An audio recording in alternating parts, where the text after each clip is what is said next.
بھارتی اور پاکستانی افواج کے بیچ فائرنگ کا تبادلہ سرحد کی دونوں جانب بسنے والے کشمیریوں کی زندگی کی ایک تلخ حقیقت ہے۔ حال ہی میں ایک بار پھر شدت اختیار کرنے والی فائرنگ نے سرحد کے دونوں جانب 30 سے زائد افراد کی جانیں لیں اور کئی کو زخمی کیا۔ ہلاک ہونے والے زیادہ تر عام شہری تھے۔ ہماری گورنمنٹ سے بھی اپیل ہے، دونوں گورنمنٹ سے، وہ پاکستان کی ہے چاہے وہ یہاں کی ہے، یہاں تو سول جنتا ہی ماری جاتی ہے جب بھی فائرنگ ہوتی ہے، تو ہمارا تو ان کے ساتھ ہم لوگ یہ چاہتے ہیں کہ یہ آپس میں بیٹھ کے کوئی بات کریں تاکہ اس کا کوئی حل نکلے۔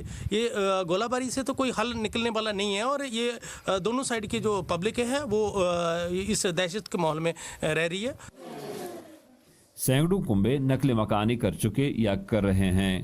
ان میں سے اکثر محفوظ سمجھے جانے والے علاقوں میں اپنے رشتہ داروں کے ہاں رہ رہے ہیں، یا پھر حد بندی لائن سے 15-20 میل دور ایسے مقامات پر قائم کیے گئے کیمپوں میں جو فائرنگ رینج میں نہیں آتے ہیں۔ ہمارے کاغذات، برتن، سب کچھ جو کچھ پیچھے تھا، مال مویشی، بھیڑ بکریاں جو بھی تھا وہاں جل کر راکھ ہو گیا۔ ہم 10 دن سے یہاں رہ رہے ہیں، بہت مشکل کا سامنا کرنا پڑ رہا ہے یہاں۔ جن لوگوں نے گھر بار نہیں چھوڑے ہیں وہ شب روز مسلسل خوف و دہشت میں گزار رہے ہیں۔ گولیوں کی گن گرج اور موٹر بموں کے دھماکوں کی آواز کانوں میں پڑتے ہی یہ لوگ اپنے گھروں کے قریب بنائے گئے پختہ بنکروں میں پناہ لیتے ہیں۔ 800 مربع فٹ والے کمیونٹی بنکر میں 40 افراد کے لیے اور 60 مربع فٹ والے فی گھر انفرادی بنکر میں 8 افراد کو رکھنے کی گنجائش ہے۔ یہاں پہ بہت ہی شیلنگ ہوتی ہے، ہمارے پہلے تو بہت زیادہ شیلنگ ہوتی تھی، تو کچھ ہمارے کے سیونیس کے لیے کچھ بھی نہیں تھا۔